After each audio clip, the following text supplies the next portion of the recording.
ini sedikit demi sedikit. Ya, ini satu daripada saya fikir kesan, kalau boleh katakan yang agak positif, disebabkan oleh tekanan dan keadaan yang tidak pernah kita jangkakan. Ya, contohnya saya melihat dalam media, contoh TV dan sebagainya, yang mana diberitahu bahawa mereka tak boleh dapat menjual hasil mahsul mereka daripada kebun ke, daripada laut ke dan sebagainya.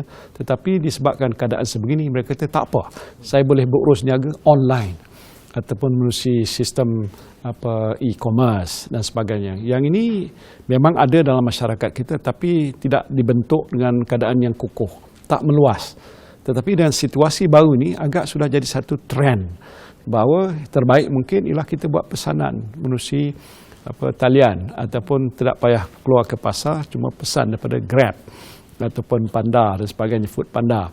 Ini contoh-contoh di mana the new norma baru yang kita fikir disebabkan oleh keadaan sebegitu.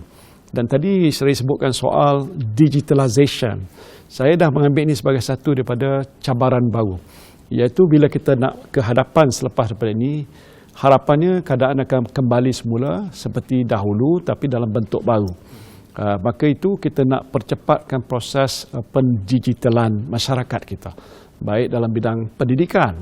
Sepatutnya kalau kita sudah orang kata roll out sistem pendidikan kita dengan menggunakan online atau virtual learning dan sebagainya itu, dengan ada kemudahan-kemudahan internet dan sebagainya itu, agak awal dulu, 4-5 tahun dulu, waktu kita berhadapan masalah sebegini tidak jadi masalah, tapi kita belum berjaya sampai ke situ. Dan sekarang ini perlu kita percepatkan lagi. Sistem e-government, kerajaan elektronik yang saya dengar dulu pun sudah dirancangkan. Saya diberitahu setakat ini mungkin baru 30-40%. Saya sudah arahkan supaya kita segerakan proses, percepatkan. Supaya dalam mana-mana keadaan masyarakat sekalipun, kalau kerajaan sudah mendahului, maka rakyat akan menyesuaikan keadaan. Maka proses pendigitalan, baik dalam soal pentadbiran kerajaan, dalam urusan perniagaan, dalam kehidupan harian, maka itu akan jadi satu trend masa depan kita. Dan saya kira kesan penggandaan akan berlaku kalau itu berlaku. Jadi ini yang kita harapkan.